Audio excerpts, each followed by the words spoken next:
Video showing a wine bridge oscillator. Um, what this circuit does, quite complicated, is it takes a DC input voltage and it generates a sine wave. So let me first demonstrate it in working state. So let me turn on. So this is supplying a 20 volt DC, and on the oscilloscope, if I take the output between the op amp's output and ground, I get a really good looking sine wave. So you can see the distortion is really minimum. It's very clean.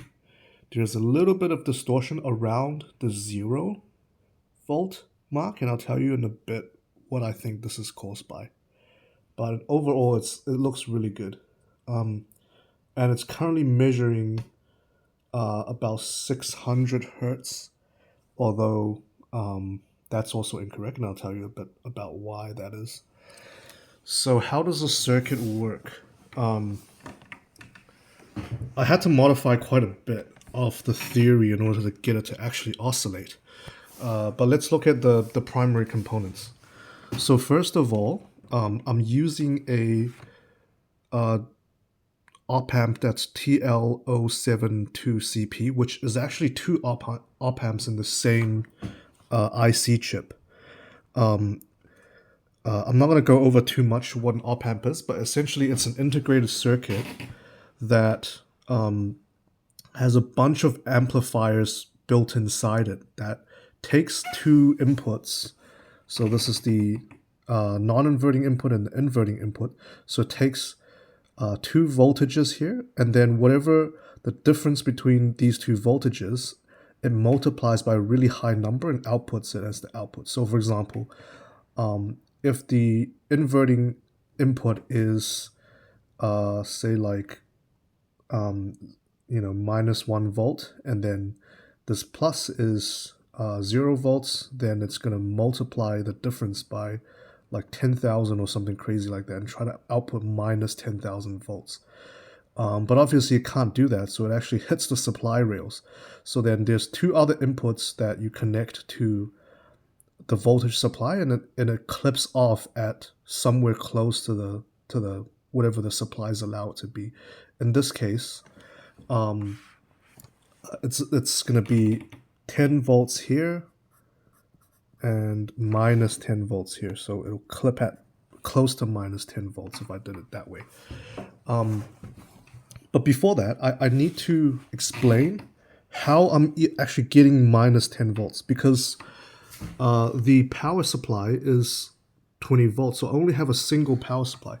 Normally how you would do this is if you needed to supply a positive voltage and a negative voltage and a ground, you would basically have two batteries.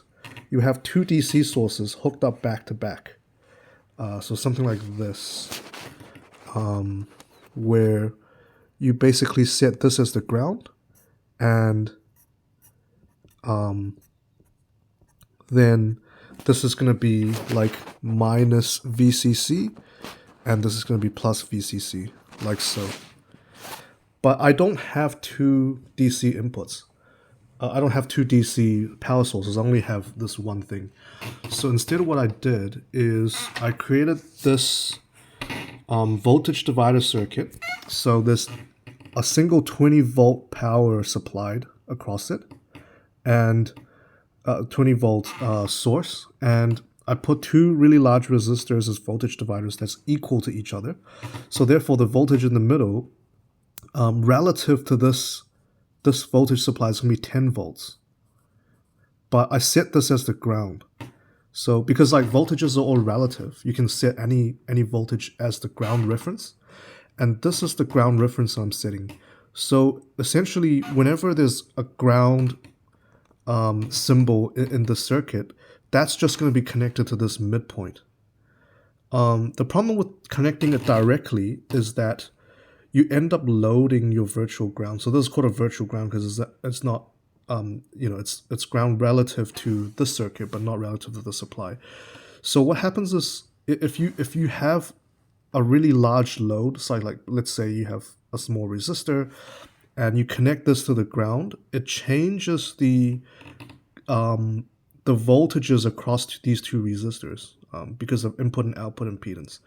So what you have to do is you have to buffer this virtual ground, and that's what I'm doing here with this op amp, which is the bottom half of the TL072. Is that if I connect it in this configuration, this is basically coming in as 10 volts.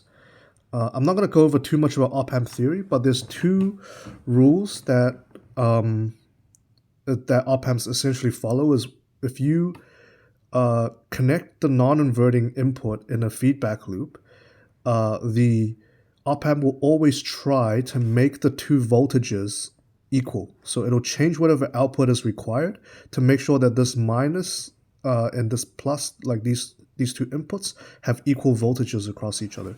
So essentially this is at 10 volts relative to supply, and then it's going to make this 10 volts relative to supply no matter how you load this output. So like even if it needs to supply a higher current, it's fine. It's not going to load this sort of voltage divider circuit now. So then this is now going to be my virtual supply, because the op amp tries to make this negative 10 volts, and then it's going to propagate through whatever I connect this ground to. So here, that's what this voltage divider is doing. So it's splitting the 20 volt from my DC source, and then it's creating a virtual ground.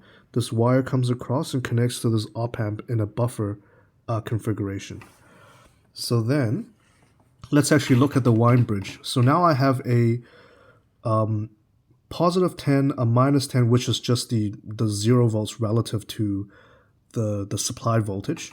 And I have a virtual ground, which is supplied by this buffer op amp. Now I can have this op amp basically swing the output between 10 and minus 10 volts. So now, what's causing the actual oscillation? What's causing it to, create a sine wave?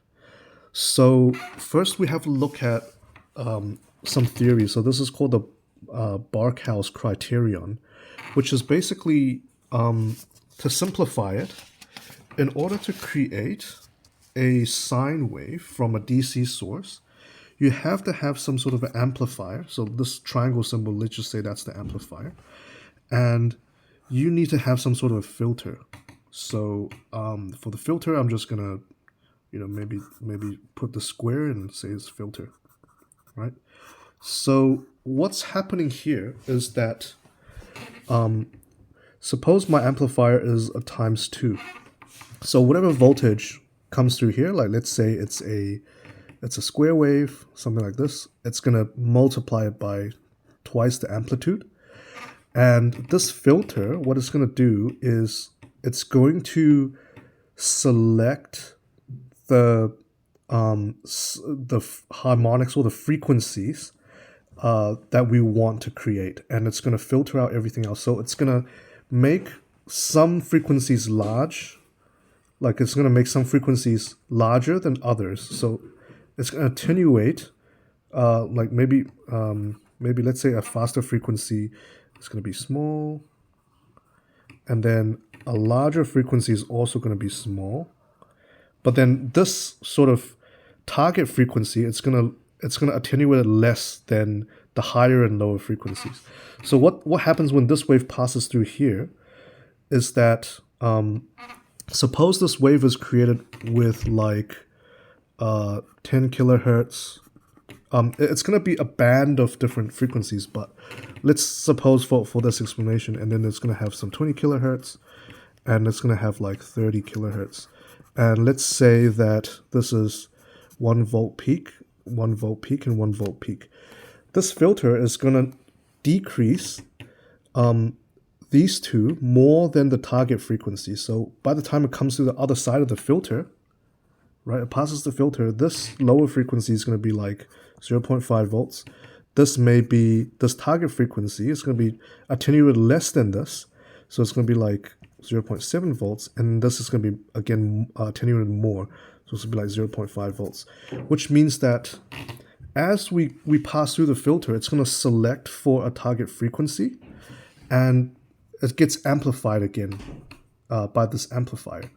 So what happens if the multiplication in this amplifier and the attenuation from this filter exactly equals 1 for the target frequency and less than 1 for the non-target frequencies? Well, it's going to result in just the target frequency existing after many cycles. So it goes through once, it gets attenuated by the filter, amplified by the amplifier, and it just keeps going, and then all of these lower frequencies basically get dropped to 0. So because this is times 2 divided by 2 times 2 divided by 2, this is times 10 over 7, times 7 over 10, and then times 2. So this gets amplified, this target frequency gets amplified, and these two either stay the same or they decrease, right? So after many loops of going through this, only the target frequency is left. So that's how amplifiers basically all work, and they have to satisfy this Borkhouse criterion, which says that the phase shift for the frequency that we're trying to target needs to be 0 degrees. Because what happens is, even if we had this sort of amplification and filter going on, let's say the target frequency is being boosted, but if every time it goes through the filter actually shifts the phase. So like maybe the wave is like this, and then when it goes through the filter, it gets shifted like this. If that happens, then the sum of this is no longer, it's going to destructively interfere. So there's a criteria which the phase shift has to be 0 degrees across the loop. And then the open loop gain needs to be 1 for the target frequency. If it's bigger than 1, it'll just go up until it slams into the supply rails, right? Because every time it goes bigger than 1, bigger than 1, bigger than 1, and then you'll end up with square waves that essentially slam into the whatever supply this op-amp is restricted by. And the gain needs to be less than 1 for all the other frequencies, so that it eventually disappear from your output. So how is it actually achieving all three of these conditions? Well, the phase shift is 0 degrees because we have an op-amp in the non-inverting amplifier configuration. So I showed you the buffer configuration before. With the non-inverting config, so there's a V in, and then there's a V out like this, V out. Yep. So what's happening here is these two voltages need to be the same, right? Because we have a negative feedback loop. And then the other sort of op-amp rule is that for all intended purposes, these inputs have 0 current. The op-amp internally is actually a differential amplifier, and it's basically designed to take as little current from these two terminals as possible. So what happens is, when you have a little increase in voltage here, the op-amp is going to try to make these two the same, and in order to also get this increase, which is this junction, right, then this current, the current through this resistor, is going to be delta V divided by, so this is R2 and R1, right? So it's going to be the change in the voltage in divided by R1, and then, so that's a current through here, and all the current through here has to go through this path. So because this terminal does not supply or take current, so because it has all the current has to go through R1, this has to equal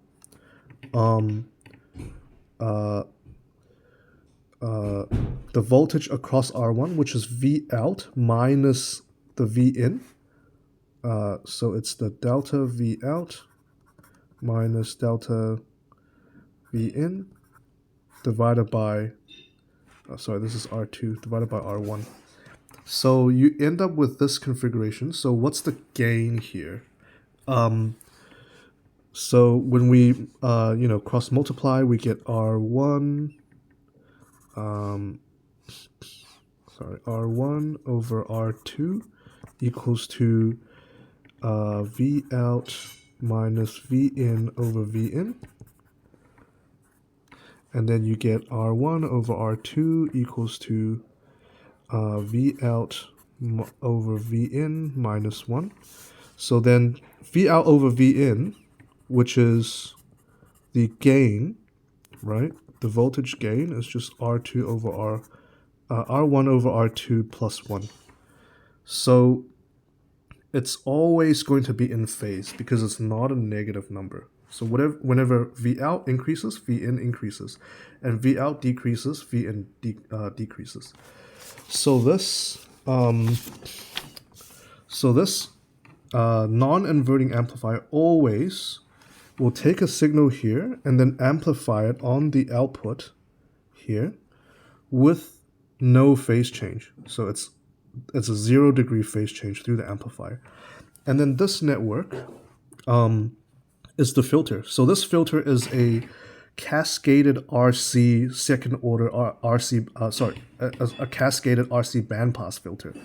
In this first stage, fast signals are going to pass through the resistor.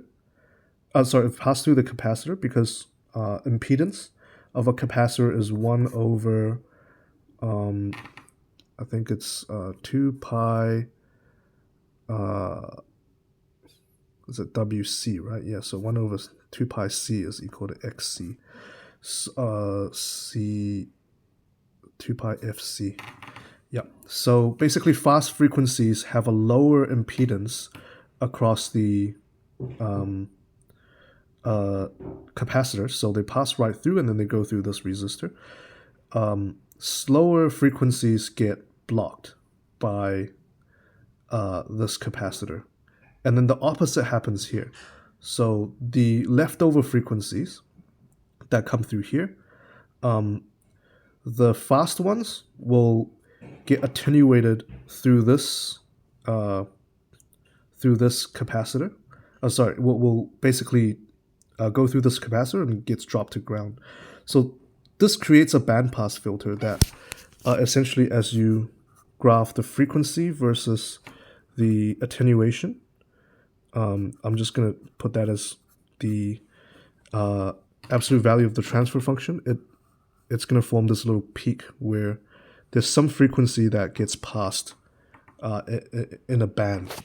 And it just so happens that at the very top of the peak, this frequency, and I'm not going to prove it, if you write the transfer function and stuff like that, you can figure out that the phase shift for the target frequency at the very middle of this passband has a phase shift of 0.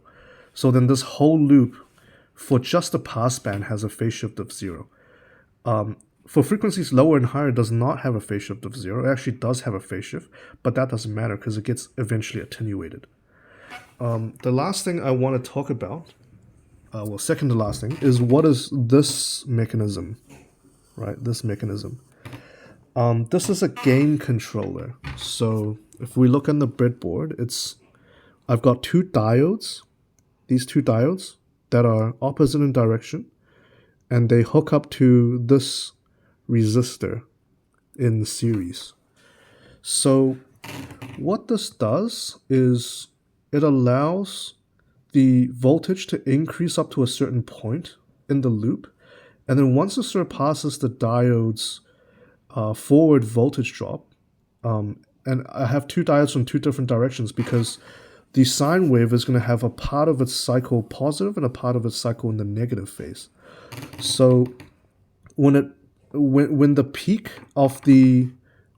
the sine wave's magnitude, like when its amplitude, exceeds the forward voltage drop of these diodes, they're going to become active. And when they become active, they're going to drop the gain of the circuit, because now instead of the voltage of the minus terminal being set by this resistor, it's going to bypass this resistor and it's going to go through this resistor only. So the total resistance on this part of the circuit decreases. Instead of 100 kilo ohms, it's going to be 100 kilo ohms parallel to 47 kilo ohms, which drops the total gain down to below 3. And so basically at low amplitude, right? At low amplitudes, the gain is 5. And at high amplitudes, the gain is below 3. And what happens is there's going to be some voltage amplitude where the diode is not fully switched on. It's going to follow the diode equation, and this gain in the amplifier stage multiplied by the attenuation in the caused by the filter is exactly 1. So that's what this is doing. Without this, the gain through the amplifier is always going to be 5, regardless of how high the voltage becomes. And if that happens, it's going to clip the supply rails. So this is essentially making sure that this full loop gain is 1 for the target frequency criteria happens when we have a high enough amplitude. Right? Okay, cool. So next I want to talk about why I picked these values. And in fact, when I first tried to build the circuit, it didn't work because my gain through the amplifier was just too low. So I had a gain of 3.1 before. The target gain, according to the textbook, is supposed to be more than 3, but it didn't work. It only worked when I switched it to 5. And I think the reason is because I have too many parasitics along the circuit. And also my values for the resistors and stuff are inaccurate. So yeah, I just essentially changed this resistor until the gain was high enough to actually produce this wave. And then lastly, let's talk about the distortion. So there's a distortion that you can see here. Sort of in the middle of the wave, there's a sort of slight shift. I'm not sure if it's showing up on the camera. And I think the reason for that is because diodes, they don't switch immediately. They have a reverse recovery time. So what's happening is every time the wave passes, the diode has to turn on and off. So this one has to turn on, this one has to turn off, and vice versa. Every time the wave crosses the horizontal axis, right? And I think that because diodes have reverse recovery time, it doesn't exactly turn on and off at the same time. And so it introduces actually a little bit of phase shift. So the phase shift is not 0, it's actually slightly bigger. And I think that's what's causing the sort of distortion as the wave passes 0. Lastly, I just want to talk about the restrictions of a Wien bridge oscillator, and why, Wien bridge oscillators are very common for lower frequencies, but when you have a higher frequency, you can no longer use it. The reason is because Wien bridge oscillators, the filter has these resistors in series with the current path, right? And when you have a resistor in series like this, it causes attenuation even at the target frequency. And not only that, because it has these resistors, they act as voltage dividers even for the target frequency. And because there's a voltage divider for the target frequency, it drops the Q factor. I'm not going to explain why, because I explained that in a previous video a long time ago. But essentially the Q factor determines like how sharp the band is, the pass band. And normally you'd be thinking, okay, well, why does a Q factor even matter? Because ultimately, this circuit configuration is going to drop the gain for anything not the target frequency be below 1. And if it's 0.99 or if it's like 0.1, it doesn't matter because going through the loop many times will eventually attenuate it to 0 anyways. So only the target frequency should pass. And that's true. The Q factor does not impact the ultimate sharpness of the sine wave passed. But at high frequencies, like if we were targeting a high frequency, because the Q factor is so low, it can introduce it can shift the target frequency based on changes in the circuit. And this is a little bit hard to explain, but basically, if we had a really sharp Q factor, it'll zoom in on this target frequency, and changes in temperature and changes in components resistances and stuff like that will not have as big of an impact on the target frequency. Because this Q factor is so low, as we increase the target frequency, there will be more and more frequency shifts during the cycle, and therefore it sort of blurs out the final signal to be a little bit distorted. And that's it for the video. One more time, let's have a look at this wave. It's really satisfying when the wave comes out looking so clean. Okay, so lastly, you can see the oscilloscope measuring like 500 to 600 hertz sometimes. And the target frequency that I calculated through my component is actually 1.59 kilohertz. The reason why it's so different is because the oscilloscope thinks that like a period is not the same period. So because there's some distortion on the wave, it's not perfect. It sometimes will take one wave as the period, but then if the second wave is a little bit different, it might think that this is one period. Right, so therefore it's got a lower frequency because it took longer time for that period to come through. And I think the oscilloscope is measuring like 3 or 4 periods before it thinks that the wave has truly repeated itself. So that's why the frequency measure is so off. But also, it's not going to be exact because my components, when I measured the actual capacitances and resistances, it is a little bit off, 10 and 10. But it shouldn't be off by a factor of 3. So I think that's why my oscilloscope is just measuring.